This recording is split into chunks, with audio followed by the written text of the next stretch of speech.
You have laser cuts. So these are better than die cuts in that they will never have little pieces to pop out. They are perfectly laser cut and they're really pretty.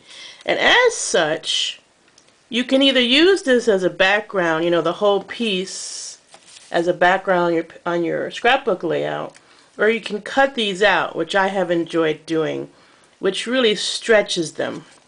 So I want that one. So I'll just show you that all I do is kind of cut carefully around so I don't damage anything else. And then I just put that away. And I can clean it up so you see that I didn't actually cut it directly on the design. With that. Peach ones, and I'm going to pull out some of the centers this time. There we go. And that's that.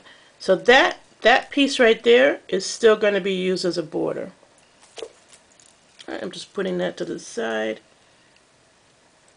A little tiny bit of cleanup there. So this was the last one I had cut out. And that one came out of this one. Again, remember, they become borders later on.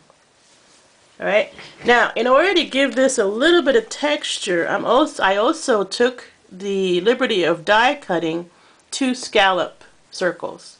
So I did this in my Big Shot using the scallop circle dies. We're going to have some fun watercoloring. So I'm just going to put that aside for now. And I've pulled out 2 scrap pieces of watercolor paper. So approximately 3 by 5 1/4.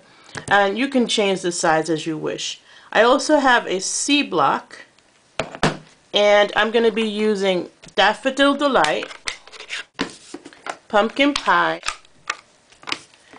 Melon Mambo, and Early Espresso for the sentiment. So I'm not going to open that one yet. So this is how you do this. You just start inking your block. Literally just put your block into the ink and then look at it and see if the ink has covered the whole block. If it didn't, use a different section of your pad until you get it to cover all the block. Then I'm going to take my smooch spray and I'm going to saturate this. So I'm just going to pull this away so that it's over my little container here that I have for wet stuff. And you want it to get nice and wet so that you can see the little bubbles. And then I'm going to just put that right down on the corner of my watercolor paper so that it covers that left corner, and then let that kind of soak up. And there you go. You can even put it back down if you miss some of the white edge or something. You can just go ahead and put it back down. Pick it back up. Wipe that off. And I'm going to go to the next color, which is my Daffodil Delight. So now I'm going to smooch this nice and wet so that you see blotches. And then I'm going to lay that next to the Melon Mambo. So these squares are not intended to be the same size or anything. You're just making a funky background. So what's neat about the clear blocks is you can see that marbling occurring right through the block, and so you can stop when you're ready. And we're going to keep going like this.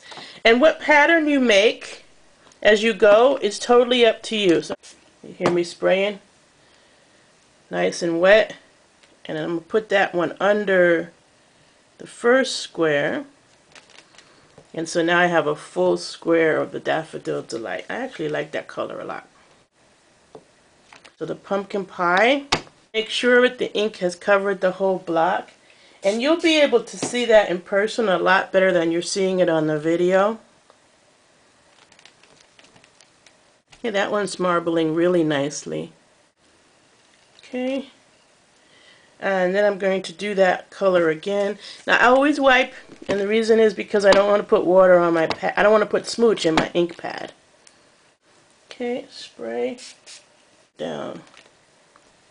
It's going to dry on its own, so don't worry. And then the last thing is I'm going to finish this off with another pop of the Melon Mambo. And you can even vary how much smooch you put on your block. I'm going to put it aside to dry. I'm going to make another one.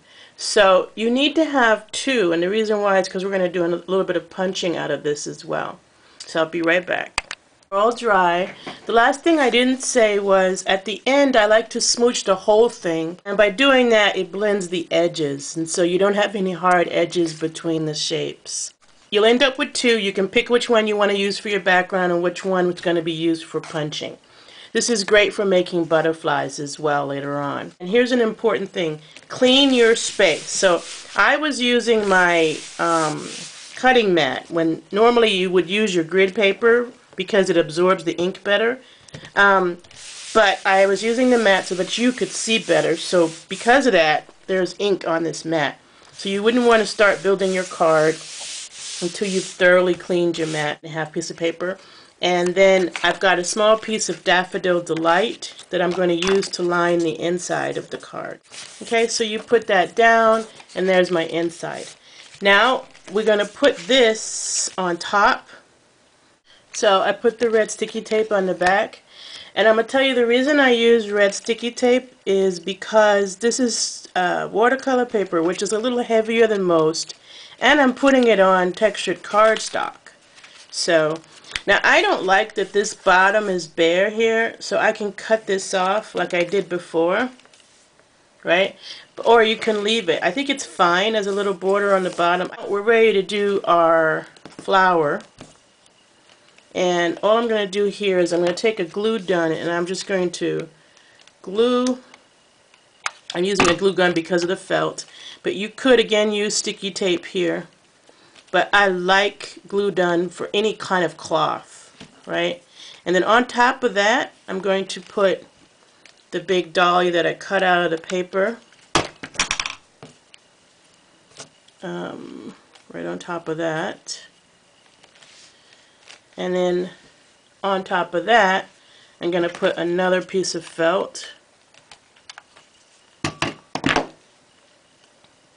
And then I'm going to take my Scallop Soaker Punch, and to kind of tie this to the background, I'm going to use that second piece that we made to cut out a piece that has those colors in it. Put that on top of that. That kind of brings the color palette together, you know, so that it looks like it belongs with the background. Okay, put that down so that the felt shows behind it. And then I'm going to put the big center that I cut out of one of the dollies and the little center that I cut out of the dolly. Can't pull it off. We'll get these strings all over the place. And just pull it off. And then finally for the center of this, I'm going to add a little pearl. Set of pearls. We have the most beautiful pearls in so many sizes. Put that little piece of glue in the middle. Shut the glue gun off. Keep your glue guns off when you're not using them, if you can, because if you have pets or children, they will come up onto the table. So here's a look at our pearls. Look at all the different sizes we have. I love the little tiny one. It's just awesome. You can see what it looks like, right? Okay, and then all we have left to do is put the sentiment down. We're going to use Wish Big from the Wordplay set. The reason I like Wish Big is because of the big focal point. It kind of does a double job. It says happy birthday, but it also highlights its connection to the focal point. And I'm going to do this for Early Espresso. It is going to have some texture because I'm stamping it onto watercolor paper. If you wanted a solid look, use Black StazOn. This paper is watercolor, so it tends to want to absorb slowly. I'm very happy with that. I love this card. It brings a big smile because it's a big sentiment. And I'm sorry I haven't been posting as much, guys. I'll be sure to post some more. I'm thinking of you no matter what. Happy stamping, and talk to you soon.